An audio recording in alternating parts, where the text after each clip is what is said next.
السلام علیکم ورحمۃ اللہ ولا حول ولا قوۃ الا باللہ حسبنا اللہ ونعم الوکیل ربنا آتنا فی الدنیا حسنۃ وفی الآخرۃ حسنۃ وقنا عذاب النار اللہم صلی علی محمد وعلی آل محمد واصحاب محمد وازواج محمد و امت محمد اجمعین الی یوم الدین۔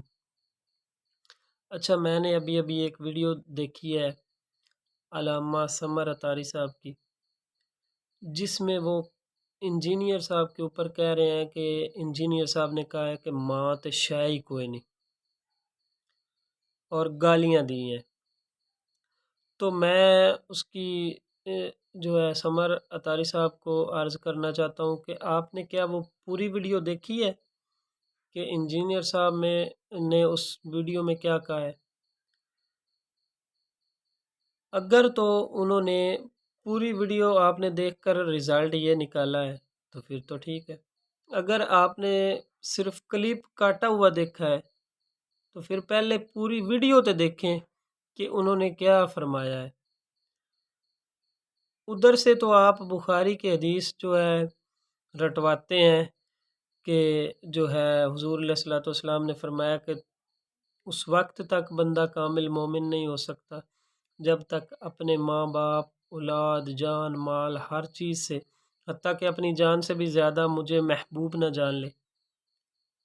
اگر حضور علیہ الصلوۃ والسلام کو اپنی جان سے محبوب جانے بغیر بندہ کامل مومن نہیں ہو سکتا، تو یہ بتائیں کہ انجینئر صاحب نے یہ کون سی گستاخی کر دی ہے کہ یہ بات تو ایسے ہوئی ہے کہ ان کے اوپر سوال آیا تھا کہ ماں کہتی ہے کہ اگر تو نے اپنے بیٹے کو کہ اگر تو نے داڑھی رکھی تو میں تجھے دودھ نہیں بخشوں گی، تو انہوں نے کہا تھا کہ ماں باپ تو اللہ رسول کے مقابلے میں شے ہی کوئی نہیں، تو اس میں کون سی گستاخی ہے؟ تو صرف آپ نے گالیاں ہی نکالنی ہیں؟ یہ علماء کی ذمہ داری رہ گئی ہے کہ انجینئر صاحب کو گالیاں نکالیں؟ علم ختم ہو گیا، صرف آپ کے پاس پابوں کی کہانیاں رہ گئی اور شعر و شاعری رہ گئی، علم ختم ہو گیا۔ اس کے جواب میں صرف آپ نے گالیاں ہی نکالنی ہیں؟ تو خدا را اپنی زبان کو جو ہے کنٹرول میں رکھیں۔ اس طرح کی باتیں کرنے سے اپنی آخرت آپ خود برباد کر رہے ہیں۔ انجینئر صاحب کا اس میں کوئی نقصان نہیں ہے، آپ اپنی آخرت خود برباد کر رہے ہیں۔ تو اس لیے اگر وہ کہتے ہیں کہ بابے کچھ نہیں دے سکتے ہیں یا بابوں سے مانگنا شرک ہے مرے ہوئے قبر والے سے، تو کون سی گستاخی ہے اس میں؟ قرآن مجید میں واضح آیات ہیں، اللہ پاک نے یہ نہیں فرمایا قرآن مجید میں ایاک نعبد و ایاک نستعین، اللہ عبادت بھی تیری کرتے ہیں، مدد بھی تجھی سے مانگتے ہیں، چاہتے ہیں، تو اس میں کون سی گستاخی ہے؟ جب معین الدین چشتی نہیں تھے تو بیڑے کون پار لنگاتا تھا؟ اللہ تبارک و تعالی۔ جب بابا فرید نہیں تھے پاک پتن والے بزرگ تو جو ہے طوفانوں کا رخ کون موڑا کرتا تھا؟ اللہ تبارک و تعالی۔ تو یہ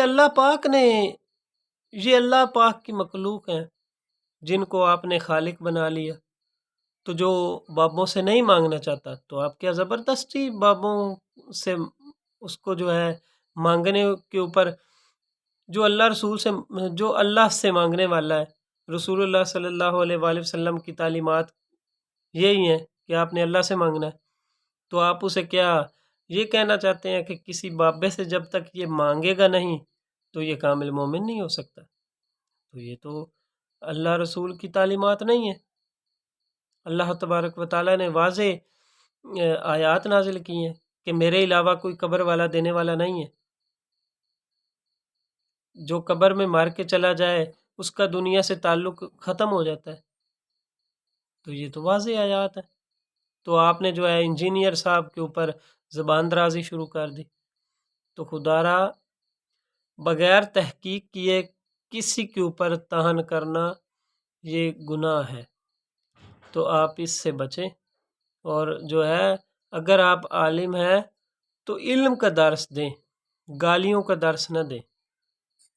تو آپ ویسے ہی اپنے فرقے کی باتیں کرتے ہیں تو وہ کرتے رہیں، ہمیں اس سے کوئی چڑ نہیں ہے، لیکن کسی کے اوپر تان کرنے کا کوئی مقصد نہیں ہے، کیونکہ میرے نبی سا ہے ہی کوئی نہیں، تیرے بابے تے شے ہی کوئی نہیں، فرقوں کی دکانیں بند، the damage has been done.